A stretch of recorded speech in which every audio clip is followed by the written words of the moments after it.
तो hello everyone, कैसे हो आप सब।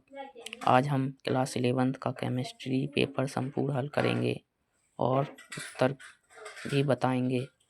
तो इकाई 1 का चलो प्रश्न को हल करते हैं। सही विकल्प चुनकर उत्तर लिखिए। जल का मूल द्रव्यमान होता है 18, तो आंसर करेक्ट है। शुद्ध जल की मूलरता है 55, आंसर करेक्ट है। कार्बन डाइऑक्साइड का अणुभार है 44, कार्बन डाइऑक्साइड का मूल द्रव्यमान है 44। CH4 का मूल द्रव्यमान है 16। इस छठवें का आंसर देख लीजिए। सातवें का एक मोल कार्बन को हवा में जलाया जाता है तो कितने ग्राम कार्बन डाइऑक्साइड प्राप्त होता है, तो 44 ग्राम, आंसर करेक्ट है। एथेन के 3 मोलों में कार्बन में कितने मोल उपस्थित होंगे, तो 6। STP 22.4 लीटर में कार्बन डाइऑक्साइड का द्रव्यमान होगा 44 ग्राम। 1.6 मीथेन CH4 के पूर्ण दहन से उत्पन्न कार्बन डाइऑक्साइड की मात्रा होगी 4.4 ग्राम। तो इसी प्रकार हमने देखा कि 1 से 10 तक के सही विकल्प को हल किया और उनके उत्तरों को जाना। तो इसके बाद हम आ जाते हैं रिक्त स्थानों की पूर्ति कीजिए। तो समान ताप एवं समान दाब के एक मूल अणुओं का आयतन होता है 22.4। इसके बाद दूसरा क्वेश्चन है, विलयन की सांद्रता व्यक्त करने की वह विधि जो तापमान से प्रभावित होती है कहलाती है मोलरता। मोलरता कहलाती है। केमिस्ट्री शब्द की उत्पत्ति कीमिया शब्द से हुई थी जिसका अर्थ रासायनिक क्रिया होता है। कीमिया का अर्थ रासायनिक क्रिया होता है। जब अपेक्षित मान व वास्तविक मान में अंतर बहुत कम होता है तो इसे त्रुटि कहते हैं। त्रुटि यानी होती है गलती कहते हैं। किसी तत्व का वह सूक्ष्मतम कण जो रासायनिक परमाणु में भाग लेता है किंतु सस्तुत अवस्था में नहीं रह सकता, परमाणु कहलाता है। तो इसी प्रकार हमने रिक्त स्थानों को भी हल किया। आगे देखते हैं सही जोड़ियाँ हैं आपकी, देख सकते हैं।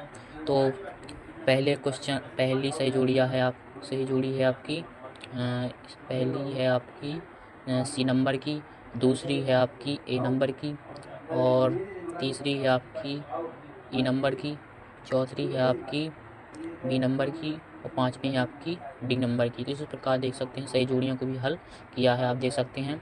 और पेपर में ज़रूर 100% इसमें से आएंगी। तो द्रव्यमान और भार में अंतर बिल्कुल मोस्ट क्वेश्चन ये पेपर में ज़रूर आएगा। एवोगैड्रो के नियम का उपयोग अणु की परिमापकता को व्यक्त करने में किया जाता है। असत्य है, बिल्कुल असत्य है। जब सभी संख्याएं पूर्णांक हों तो सार्थक अंकों की गणना नियम प्रस्तुत नहीं होता, बिल्कुल असत्य है। वह अभिकारक जो रासायनिक समीकरण गणना के आधार पर कम होता है सीमंत अभिकारक कहलाता है, बिल्कुल सत्य है। भार अनुसार प्रतिशत संगठन दोनों एक ही हैं, असत्य है। तो इसमें से 2 सत्य हैं और 3 असत्य हैं। इसके बाद हम एक वाक्य में उत्तर को हल करते हैं। समान ताप एवं समान दाब पर संश्लिष्ट गैसों का समान आयतन के अणुओं की संख्या होती, इस नियम को कहते हैं आवोगैड्रो का नियम। ठीक है, आवोगैड्रो का नियम। 4 मूल CH4 में का भार होता है 64 ग्राम। आणविक को मूल अनुपात सूत्र से कैसे प्राप्त करते हैं, तो N बराबर आणविक द्रव्यमान अपॉन मूल अनुपात द्रव्यमान। तो स्टाइन की केमिस्ट्री का एक शब्द समझाइए। तो इसका उत्तर आप देख लीजिए। वैज्ञानिक संकेतन को किस प्रकार व्यक्त किया जा सकता है, तो 3.56 × 10⁶। इसके बाद सार्थक अंकों से आप क्या समझते हैं, 2 अंक के क्वेश्चन है, 2 अंक के। इसके बाद निम्न आंकड़ों को 3 सार्थक अंकों का निकटतम कीजिए। पेयजल के नमूने को क्लोरोफॉर्म या कैंसर जन्य है, यह अत्यधिक संदूषित में पाया जाता है।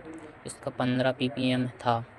SI मात्रक का क्या विपेय है, इसका सही मात्रक क्या है, द्रव्यमान का सही मात्रक क्या है। निम्नलिखित में से वैज्ञानिक संकेतन को लिखिए। इस प्रकार हमने देखा कि 2 अंक वाली क्वेश्चन देख लिए। इसके बाद 3 अंक वाले क्वेश्चन देख सकते हैं। इसके H2O, कार्बन डाइऑक्साइड और मीथेन को हम 3 अंक वाले, इसके बाद 4 अंक वाले देख सकते हैं। इन सभी के उत्तर अगली वीडियो में आपको मिल जाएंगे। तो